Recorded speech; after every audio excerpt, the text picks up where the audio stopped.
Boom. And we are live. I want to thank everyone for tuning in to a very special edition of Off the Record on the People's Podcast this afternoon. We have an incredible guest with us today, one who's going to give us some amazing information as well as inspiration, and that is none other than Sister Sultanah Muhammad. Assalamu alaikum, ma'am. Alaikum salam, soldier. How are you doing today? I'm good by Allah's grace, and yourself. Excellent. This is such an honor. We've been anxiously waiting for this interview to take place ever since we've had the honor of meeting each other at Savior's Day. First of all, when did you first hear the teachings of the Most Honorable Elijah Muhammad? Well, the first time I attended a meeting was 1973. But, I'd heard bits and pieces of the teachings as far back as maybe when I was 10, 11, 12. But just, little snippets, never a whole lecture, though, until 1973. Yes, ma'am. And what was it that struck a chord with you that made you want to accept the teaching? Well, the truth, first of all. I heard the lecture, because the snippets, the bits and pieces that I heard, I was like, wow, this is really something. But then when it was like pieces of a puzzle that I had been, getting for a few years, age, like I said, 10, 11, 12. And when I went to the lecture, it was like all of the puzzle pieces that I had gotten, people street teach, and I remember they would put you out back in the day. You better not be, you couldn't get social media. Oh no, you get put up out of your street teaching. But anyway, so 1973. 1973, all praises due to Allah. And how did your family and friends feel about you accepting the teachings? Well, I didn't care, but they didn't feel happy. They were my biggest opposition family, the older people, the parents, grandparents, those, family members. But they were like, you get in that mess, you can't get out, all of the bad, all of the stuff they say to somebody young. And then why would you want to come in there? You're young, you're beautiful. They're going to make you put those long clothes on. You're not going to be able to show, this, that, and wear those hot pants and all of that stuff that you're wearing. And what they didn't understand is that I didn't want to wear that stuff because of the attention that it drew. When you're real young and you're dressed half nude, which was the order of the day. And the attention that you bring in from men is too much for a young female. I feel sorry for the young sisters when I see them out here, because that kind of attention is just horrible, but it's part of what drove me into the nation. I did not want that disrespect that came with having the so-called beautiful, all of the, the package and all that. I'm like, the package is bringing me too much attention and I don't want it. But when I put that garment on, I didn't know what attention really was until I put an MGT garment on. Oh my God, because that was an altogether different kind of attention. That was like, stop your car. She's crossing the street. Who is that? And it came from everybody. So, yeah.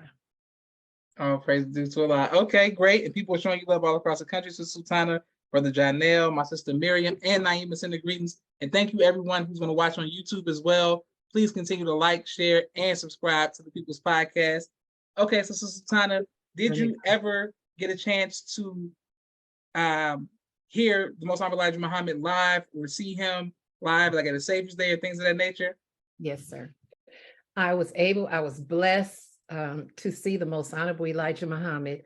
I only saw him one time, but once was enough. You know what I mean? I mean,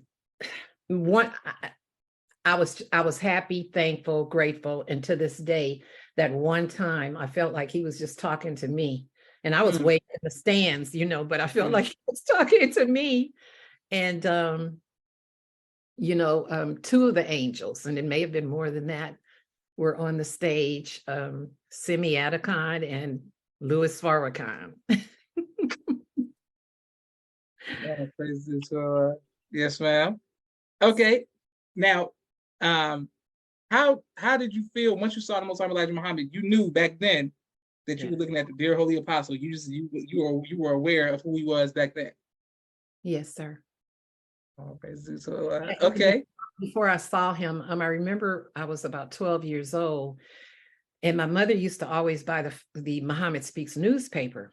And I remember we were standing at a bus stop around the corner from where I lived, and she had the paper in her hand. And she said, "Look at this man. He's from another planet." And I wanted to see what a person from another planet looked like. And to this day, I still want to see. I still pray a lot that I can get a glimpse of some of our people on the other planets, you know. But anyway, yeah. So when I saw that picture of him, I was like, yeah, wow, because his skin just radiated.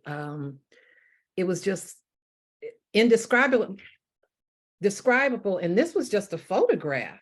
The Muhammad Speaks, and you could see he just radiated through the newspaper. And I was like, well, who is that man? You know, and I don't know. It was just something struck me way back then. And so when I would hear different people say different things about the Muslims and the positive things, you know, the black man is God, the white man is the devil, and, you know, the basics. So I would listen because I remember seeing his face on the photograph. And I saw it regularly because we got the Muhammad Speaks regularly. And I think about there's a post that's on Facebook where it talks about where the Most Honorable Elijah Muhammad would say or said, there'll be two of them, scientists, on every 2 blocks. Yes, ma'am. Yeah, and so I thought about a block, you know, because a block is not just one block. Oh, you live on the next block. No, a block is this square. And some blocks are extremely big. And I remember the FOI back then, you always saw the same ones in certain areas. And it was like they had, these were their blocks. And they would be pointing you, telling you where to go. And I was told, go to the rainbow sign.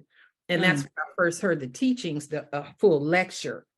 But actually the 2 sisters, I call them sister scientists, whatever. You know, we have our little minor scientists, and we call each other that.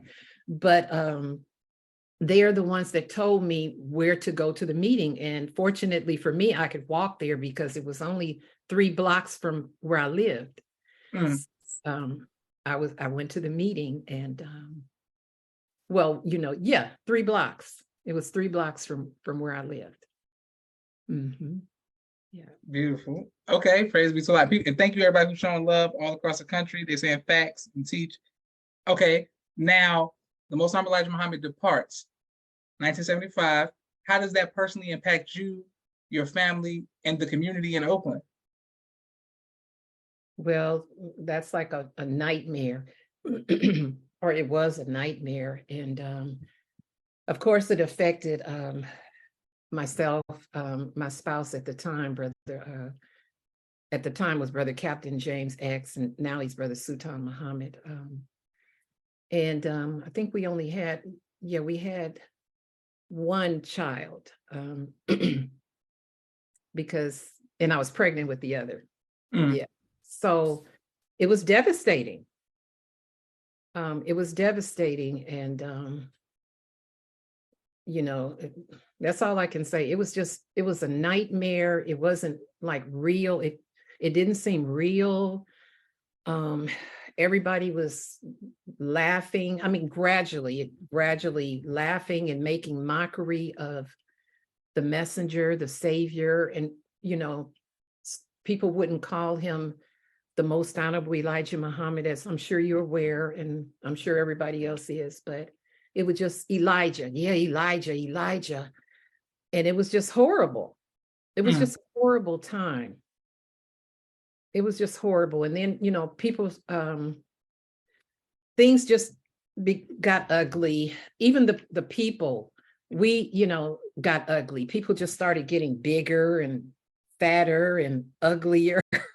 Whereas the Most Honorable Elijah Muhammad, following How to Eat to Live, everybody was pretty, the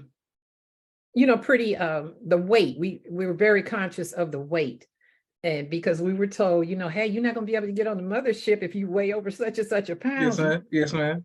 The sister captain, sister. And I was like, I wasn't even fat. I'm like, wait a minute, but I mean, I had a few pounds on me, but I'm like, well, I couldn't see myself tilting the ship. I thought I was just had it all going on. I'm like, no, I got to get on this ship. So what do I need to do? And yeah, but it was devastating. It was just devastating and heartbreaking.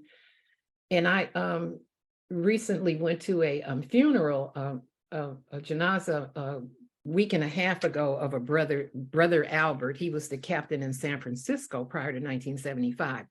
So I got a chance to see a lot of the brothers and sisters from that time period, but they're in the masjid.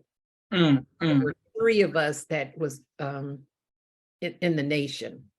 But anyway, looking around, I was like, wow, all I could do was think you really still, to each their own, we believe what we want to believe, but I'm like, I guess we're all still here. So that's a blessing.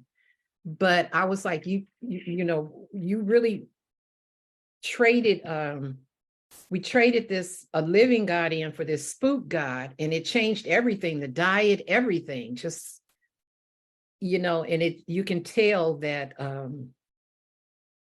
the fall, but like I said, they're still alive, but they just look like fallen. How you see a dilapidated house, and I guess they'll say, well, I saw her at the funeral and she's all on here talking about me. Look, I'm not going to say everybody, but you can see, sometimes you see a rundown, dilapidated house that's never been renovated or whatever. It wasn't taken care of properly. 10 miles bad road or whatever. I'm not saying that I'm not anybody personally, but this is what happens when we put the teachings down. We start looking like the walking dead. Yes, ma'am.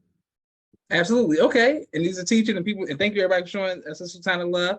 Now, what was it after during the rebuilding that made you want to say, all right, I'm going to rejoin and accept my own and help rebuild the nation? Well, the first time I heard the Honorable Louis Farrakhan, because I had Brother Sultan, who I was married to at the time, he was going to some meetings in 1979, but I didn't really know where he was going. So I'm like, oh, okay, well, where are you going? And this, that, and the other. And he was meeting up with Brother Rob, may Allah be pleased with him, Abdul Rob Muhammad, and Brother Daryl in Los Angeles, his son. And he's a witness. He can bear witness to this. I remember they came to an apartment we lived at. And this was 1979. And I remember whoa, when they walked through the door, I'm like, Minister Billy, wow, I hadn't seen him since before the nation fell. And so I just made my way on into the other room, and closed the door, because whatever they were talking about, it wasn't my business. I wasn't supposed, we disappear. We don't just impose when the men are gathered like that, unless my husband would have invited me to come sit in. But no, they were in there working on getting together what they were getting together. So I guess once things were got together enough, in brother's mind, he told me we're going to the meeting. He didn't ask me. All right, you need to get dressed so we can go. I'm like, go where? And because he was, I had gone to the masjid a few times, in 1977. Oh, I think that may have been the last time that I went to the masjid here in Oakland, and because Warif Dean was speaking, and I remember him being at the podium saying that his back was hurting. And he was saying, this sounds like a time, maybe we need to look back. He said, because my father was right. And I jumped straight up and left, and I never went back. He said that himself. And I thought I said, nobody else heard him? He said himself, his father was right. It's time for us all to look back. He was barely able to walk. And I was like, wow, he looks like he's in a lot of pain. And the masjid was packed that day. It was packed on both sides. Because it was just packed in there. And there was one side that still had chairs. And then the other side didn't. But the podium, you could see both sides because the facility was really big. And it's still there. On 47th and Bond. They're still there, but they're not in the big part. They're across the street at like the center, the cultural center is what they use as the masjid. Okay, yes, ma'am. All right, so you're at the meeting, and once you go from the masjid to the meeting, what was it that you was like, all right, we gonna help Minister Farrakhan? What was it? Well, when I heard him, is really when I jumped up. Once I heard minister, because I was just obeying my husband. We go into the meeting. I'm like, okay, all right. And I'm just sitting there listening. Yeah, okay. Yeah, but when I heard the minister, I didn't need anybody to tell me we're going to the meeting. Get it. I didn't need that. It was like, no, we're going to the meeting. Are you dressed here? Let me get your shirt ironed. Okay, no, this tie looks better. All of a sudden, I'm just the one, I'm the one that's I'm the leader up in here. I'm just kidding, but yes, ma'am. yeah, he would laugh at me if I, said that. But anyway, or he says, "Oh, sister, well then, okay, well then you lead. Let's go." Yes, ma'am. Okay, so what was the early days like in Oakland, from going to a study group to a mosque? How did that come about? Well, brother Rob, Abdul Rob Muhammad, may Allah be pleased, and brother Sultan found a building. So the meetings were in brother Rob's living room on Lusk Street. His son can testify to that. And brother Greg, his other son, and some of the other family members. So whatever I say, there are witnesses here that can, and brother Sultan himself. And the meetings were at his in his living room, and then they got a building pretty quickly on 98th Avenue. And I started going to those meetings there on 98th Avenue in 1980. Yes, ma'am. But I heard the minister, it was the summer of 1980, and he was speaking in San Francisco. It was at one of the Shriners Halls. I remember him saying to me, I remember I had a red satin fez on and a cream colored caftan outfit. And I remember him asking, was I one of the family members of the Most Honorable Elijah Muhammad? He asked me that twice. He asked me that here, and he asked me that in 1981 at the Savior's Day. We were in the room with him. He said, aren't you one of the relatives of the Most Honorable Elijah Muhammad? And I was just so infatuated looking at him like, oh, Farrakhan. And my husband was just sitting there smiling because he was like, all right, calm down, sister. Farrakhan. You know how these women, their husband will even see them to take them to see some famous singer in the white. Yes, sir. My husband was just sitting there smiling, and the minister was looking at both of us smiling. But anyway, what did you ask me? I'm way off on a tangent. No, yes, ma'am. No, I'm right here with you. We want to know because people show you love as well. The how it all got started in Oakland. Like you had the mosque, brother Abdul Rab, Captain Sultan, 1980 since 1980. What has sustained? Yes, 70. Because when the brother Rob first heard the minister, he stood up right when he heard him. So the minister was spending a lot of time on the West Coast. So beautiful. Yes, ma'am. Now, what was it about the teachings that has sustained you this long? What advice would you give to the next generation from 1973 hearing it to 2023? I'm walking through Savior's Day and you say something like, a lot of people, that's a long time. A lot of people have fallen out, don't necessarily. What has been your success, and what advice would you give to the next generation coming after you? Well, it's not but trust. It's nothing I did. It's by Allah's grace and his permission, and the Honorable Louis Farrakhan. It has nothing to do with me. Nothing. Yes, ma'am. It's them. And I mean, there's been ups and downs in my life, trials, tribulations. I've lost 2 of my sons to the streets, to murder. There's been trust. It's nothing has been easy. None of it. It just wasn't.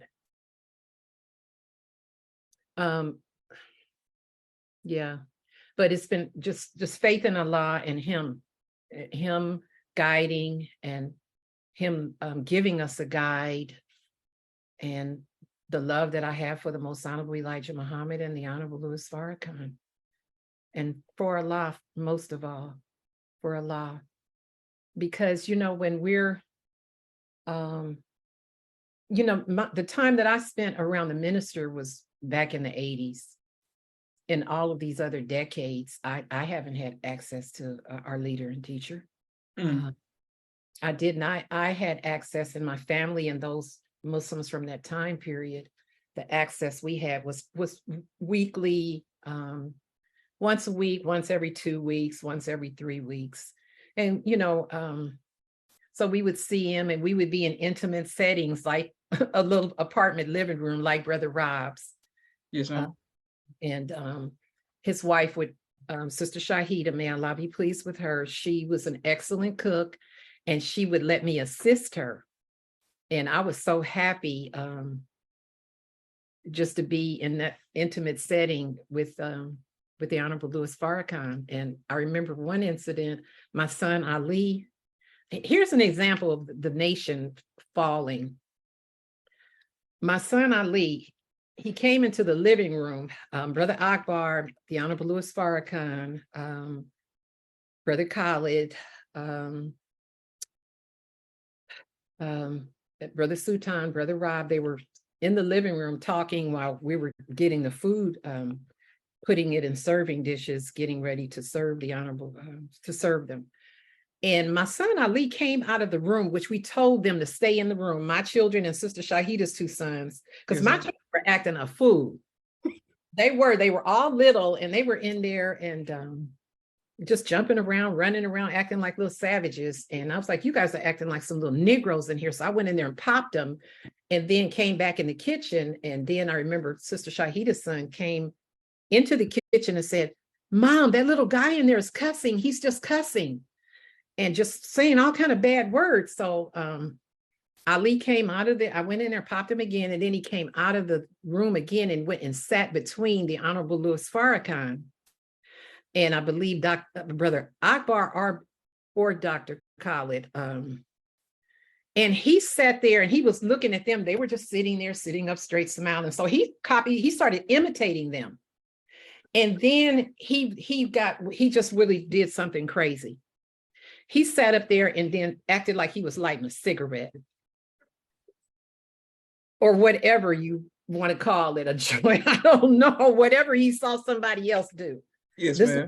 Remember, the nation had fallen and people were doing whatever in the heck they had been doing, many people, before they came into the nation. So he saw somebody light something up. Maybe it was from the television, because I didn't smoke cigarettes or anything else. But he sat there, and the minister, I remember he just started smiling at him. And then Ali started cursing. And that's when the minister, he grinned. He had the biggest grin on his face. I was so ashamed and embarrassed. I just didn't know what to do. So his father raised him up out of there and got him on back in the room, and had to shake him down or whatever. Yes, ma'am. Yes, ma'am. That was so embarrassing, but I know I'm taking a long time. I'm saying all that to say this. The next time there was maybe a small intimate setting, again, instead of cursing and pretending to light up weed or whatever, cigarettes or whatever he saw somebody light up, he was saying the lessons. And the minister was just blown away. So that part, he was reciting the supreme wisdom. And I just felt so happy. And the minister was, like I said, he was blown away. And I was thinking like, wow, just not too long ago, he was sitting up here just, vulgar language, like he was hearing the adults. Most children, they learn their swearing words from their parents, so as parents, we have to be real careful because they pick that language up. And it's like, they just seem to know that it's just something they shouldn't say. And he just knew, and he knew how to cuss. He knew how to say the words. It's like, whoa, you saying that like you really, had to, like, hey, he knew just, yeah. So that was a big leap. That was a big jump to go from just cursing like a sailor to the language changing to the lessons. Yes, ma'am. Beautiful. All right. All praises to Allah. Shout out to Brother Ali as well for the transformation and the evolution. Okay. What was Dr. Khaled like, in the 80s? What was it like being around him? Well, he was always with the minister when I saw him. Mm. It's always right there with the minister. Whenever I saw him. So, I don't know. I was just so focused on the minister. I'm not, he was a powerhouse. Okay. He was a powerhouse. He had come up here, him and the believers had come up to Oakland to the grand opening of a building we had gotten on 6118 East 14th, which is International Boulevard. It was formerly the Black Panther headquarters. He had been up here several times though, with the Honorable Louis Farrakhan. But he had come up and he was so inspired when he saw that building. He went and got something almost like it, and the renovations. Oh my God, when I saw it, I was like, oh my God, look at this. He just blew everybody away. I'm like, wow, they really put a lot into that particular building. And it was just grand. It was just grand, but he was inspired by what he saw in Oakland. Beautiful. All praises. So, yes, ma'am.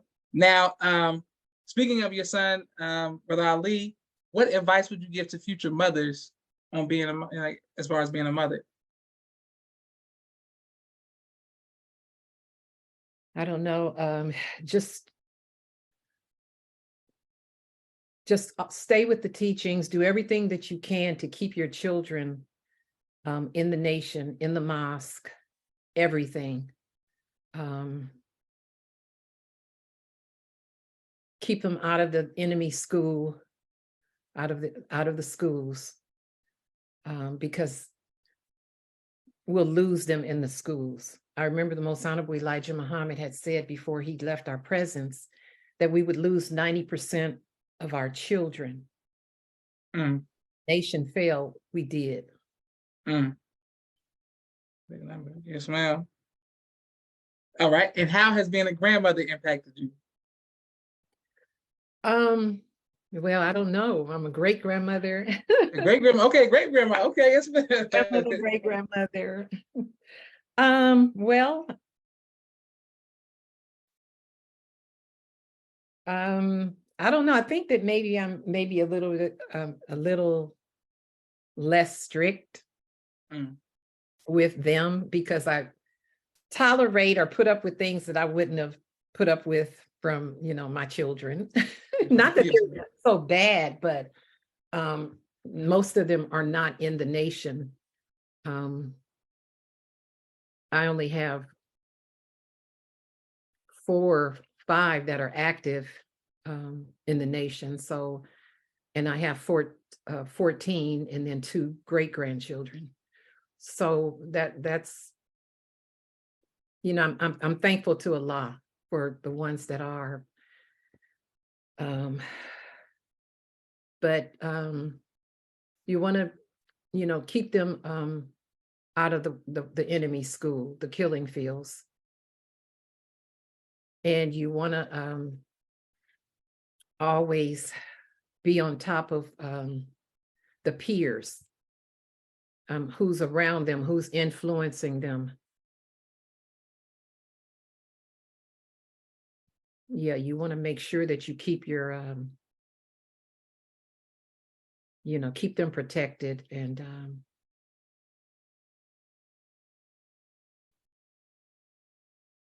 just do all that you can, all that we can to protect the children. Whatever we can do, nothing is too much, because when you plant them in the ground, now, they, over however many years, centuries, thousands of years, 10,000s of years, millions, that our body goes, dissolves into the earth and brings up new life. Yes. Yeah, that's the scientific part of it. Yes, ma'am. But once we plant them, we won't see them anymore. Someone else the water that's drawn up from the body, Allah doesn't waste not one drop of water. Fourths water. So he doesn't waste not one drop. So every drop of water that is in us will be recycled. So a lot of times when I see the rain, I start thinking about all of the millions of people, those drops of water, Excellent teaching. Yes, ma'am. And thank you, Sister Sultanah. And on behalf of myself, my family, and the viewing audience of the People's Podcast, we thank Allah for you and your sacrifices and the sacrifices of your family as well. We stand on the shoulders of the work that you all have done to help establish Islam here in North America, especially the West Coast and Oakland. But just your work on social media now, we thank Allah for you, Sister Sultanah, all your positive posts. So shout out to Sister Sultanah. Yes, ma'am. And we have a few more questions for you. Sister Colleen says, Assalamu alaikum, Ramadan Mubarak, Ramadan Kareem. Sister Colleen, thank you everyone who's watching. We're going to put this on YouTube. We have a quick 60-second commercial break. Sister Sultanah, 1 second. And then we're coming right back to our sister. Here we go. Thank you everyone who likes, shares, and subscribes to the People's Podcast. For every anonymous a camera and a drone. He does television and film editing. Please reach out to him if you need any of those services. Sister Miriam's ABC I Love Me, children's book and coloring book, and now Spanish book. All three available on Amazon.com. Sister Naima's Stay on Point Dance Academy, LLC. She teaches ballet virtually to young girls all across the country, right here in the studios of Atlanta, Georgia.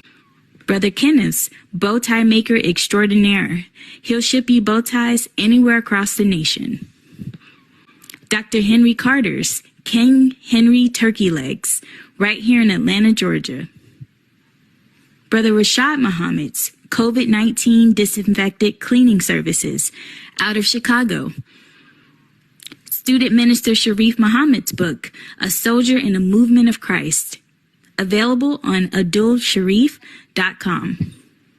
And lastly, Brother Joshua Muhammad's book, Cleopatra, as well as No Father, No Excuse, both available on Amazon. Perfect.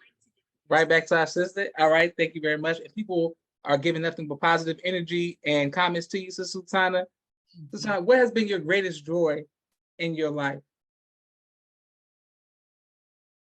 The greatest joy that I've ever felt was when I stood up, when I heard the teachings, and the lecture that I heard in Berkeley at the Rainbow Sign. It wasn't at the mosque. I didn't go to the mosque until the next meeting. Was stood up, and I said, "This is it. This is it.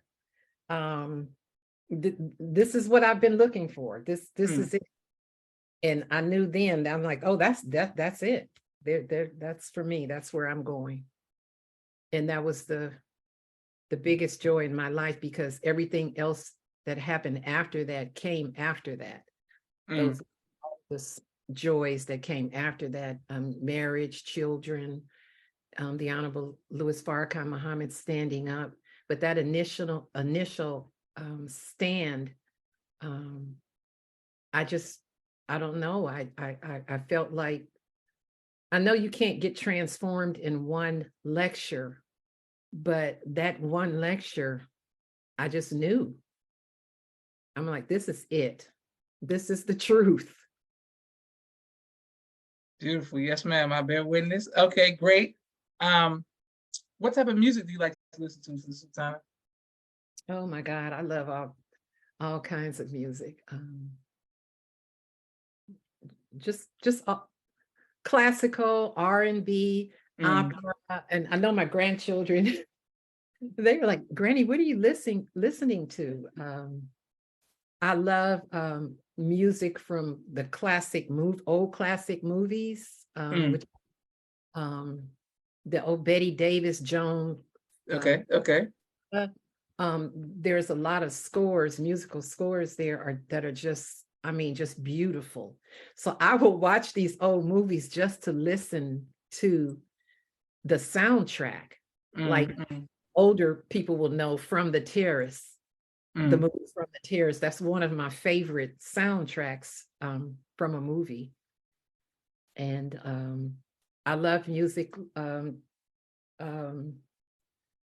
Oh God, what is the opera singer's name? That's a shame I can't think of his name, but he collaborated with Tracy Chapman. And it's from the Gucci movie. And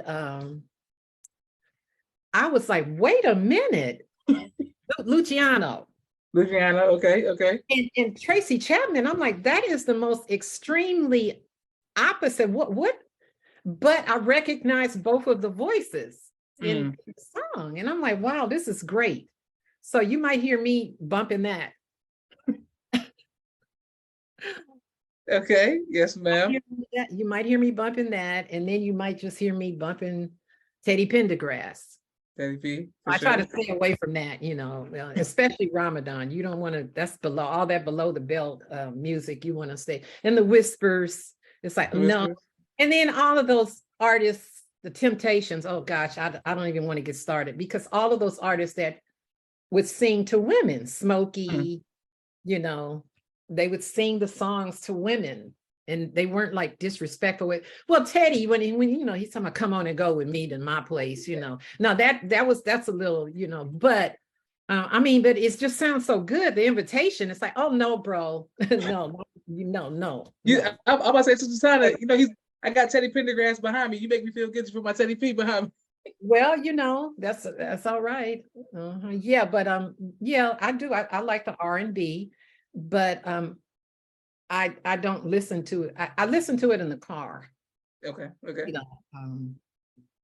Like I said, not during Ramadan, but I do like that type of music. And then I'll switch it over, and because it's they make it difficult to find classical music now, unless you have the satellite radio.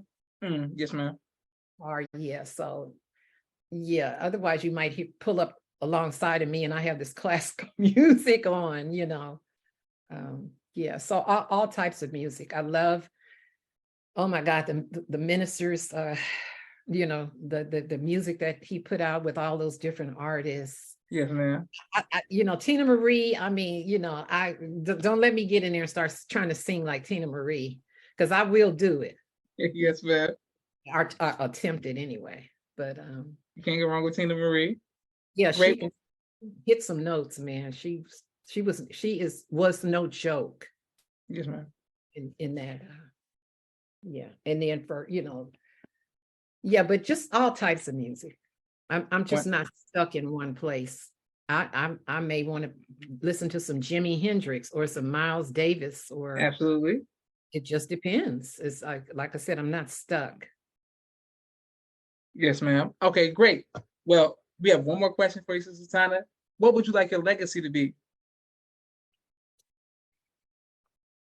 Well, my children, somebody who was more than happy to stand with the minister during times when it was just really not easy. The times when during the time period where he would come here and he only had one suit. And I remember they would take the suit from him and take it to the 1-hour cleaners, bring it back, he put it on. This was like 81, 80, 81. And he put it on.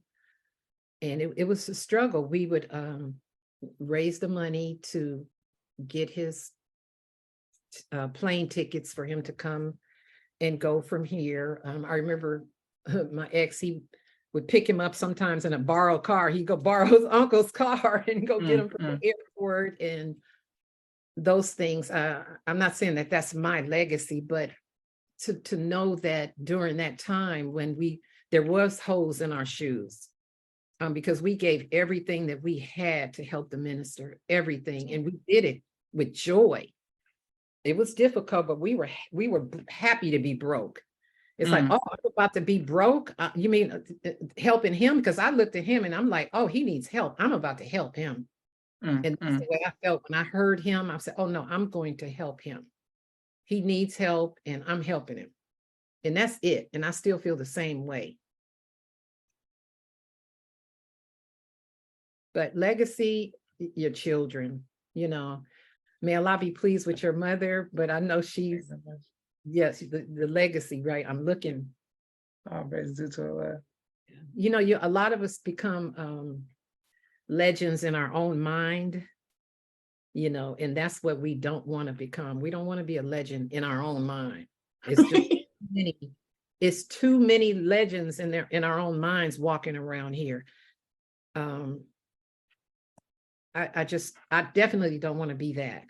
I want to be that. And but I would just say that somebody that helped to reestablish Oakland, because Oakland had been, when I came in, there was maybe about 10 businesses. I worked in maybe 8 of them, but I didn't help establish those businesses. So when somebody says pioneer, like Minister Abdul Sabur Muhammad. Yes, ma'am. Right before Savior's Day, we had the banquet. And so I wasn't expecting this, but it's a pioneer award. So when I see pioneers, I think of the 30s and the 40s. I'm like, pioneer, I understand I came in at a certain time, but I see those people as the pioneers. But, some people see me as some sort of pioneer. But, we all have our trials and so on and so forth. And I just, I would like people to think, well, she is a person that tries to help her people. And, she's, the people that know me, like, yeah, well, she still don't believe you. She still believes that white man is the devil and all that stuff, this, that, and other. I mean, of course, I don't go around saying it like I did in the 70s, because we changed the language. Yes, ma'am. Toned it down, but just somebody that just not fighting against her people, that's trying to help her people. But will, in my history, the last 2 physical fights I had was with white men, and they attacked me. I had on garments each fight that I had with them. So I was younger, yeah, and the messenger designed that the garment that was designed for us, the pants skirt, is a fighting skirt. So it was like the police hit me and I hit him back. He grabbed my neck and I grabbed him and we danced in the middle of the street. I'm like, well, pants skirt. I was in full beige garment. Helping a sister out, giving her a ride somewhere, double park, and he tried to snatch me out of the car, and I was complying with him. Nowadays, they probably would have shot me. But this was back in the early days, the early 80s. So I would like to be known as a person that would fight the white man back physically, because we will beat up our own people. That seems kind of easy to do, but I don't see too many of us firing back on the white man when he hits you. But one of them actually knocked the fez off of me. This was in another fight. And oh my God, I tried to strangle the life out of him. And I was pregnant at the time, maybe about 3 months pregnant, and I had a brand new baby. But the devil came for me. He knocked my fez off, and that was it for him. When I got through choking him, he was red. You could really call him a redneck. And I had that pants skirt on, and I was like, no, that's what this pants skirt is for. And then I took my shoe off and started beating them in the head with it. And it was like, hey, man, and then the people jumped off the AC Transit bus to try to get the devil. And I got on away from there. I said, because they're going to take me to jail. But anyway, so we don't want to be known for being people that just beat up on our people. That's right. We got too many of these crackers out here that attack us, and they walk away scot-free. And we just, I know we want to try to save our life. We don't want to carry on like I did, but you attacked me, and what was I supposed to do? So if they attack me today, I pray Allah that I have the strength to do what I did back when I was 20, 25 years old, 30 years old, however old I was, in my 20s, but I just pray Allah that the strength comes from somewhere, and the somewhere would be Him, to fight them with every ounce of strength and breath that I have, because we're headed that way. Not that we'll be the aggressor, but I was not the aggressor. But they attacked me, and they got, and I don't know martial arts. I don't. I know it's sad. I don't know how to do karate, but I know how to knock somebody's teeth out. So I just pray Allah that we, find that strength to fight them back when they come for us, because they're gonna come for us. And I've lost 2 of my sons, and sometimes I feel like, hey man, I don't care. I just don't care. But I know that I do care, but I a lot of times I feel like it.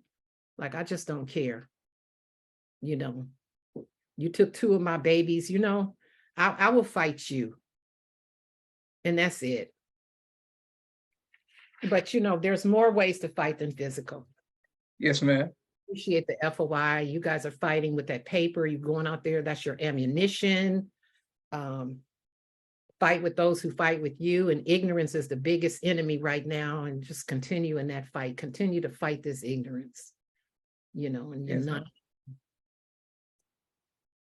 There's so much more. I'm just so nervous. I thought I wrote down everything that I wanted to talk about in terms of the history. Yes, ma'am. The history that I'm familiar with, because there's so much, there's decades of it. From the time that the Most Honorable Elijah Muhammad sent Brother Jabril here, up until Brother Abdul Sabur Muhammad here now. And yes, doing a good job. All right, do to that.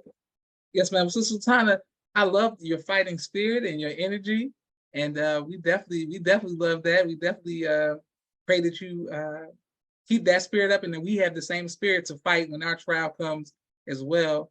And we are tried and tested. All praises to Allah. And so many people are saying, "That's right, sister. Go ahead, fight." Muscle emojis and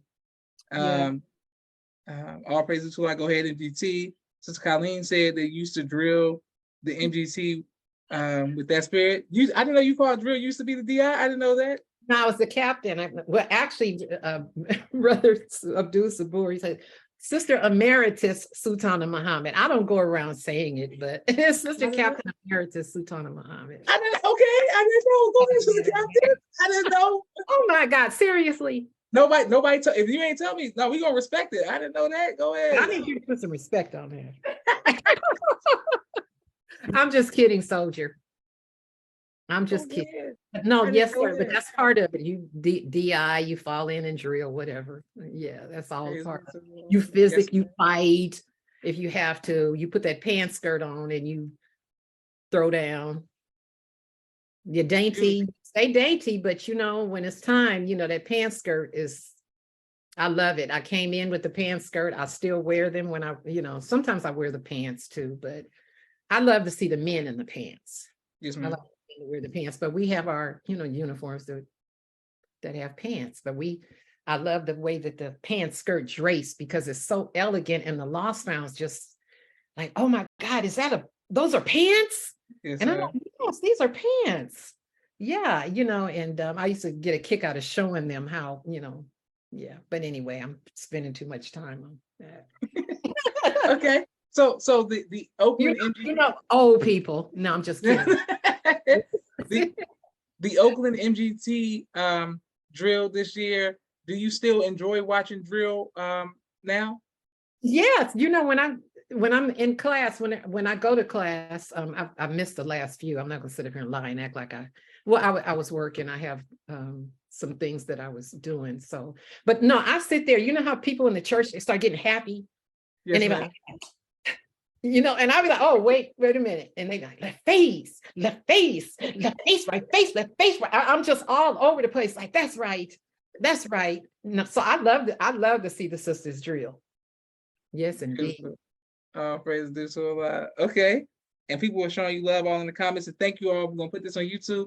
Well, to our sister Capt Sultanah Muhammad. Emeritus. I want to thank Allah for your sacrifice and the sacrifice of your family. My sister Miriam says thank you, Sister Colleen. Everyone who was watching, all of your children, your grandchildren, and your great-grandchildren, may Allah continue to bless you all. This has been an honor. This is Joshua Leonard Muhammad signing off for the People's Podcast. Assalamu alaikum, ma'am. Wa alaikum salam, sir. Bye.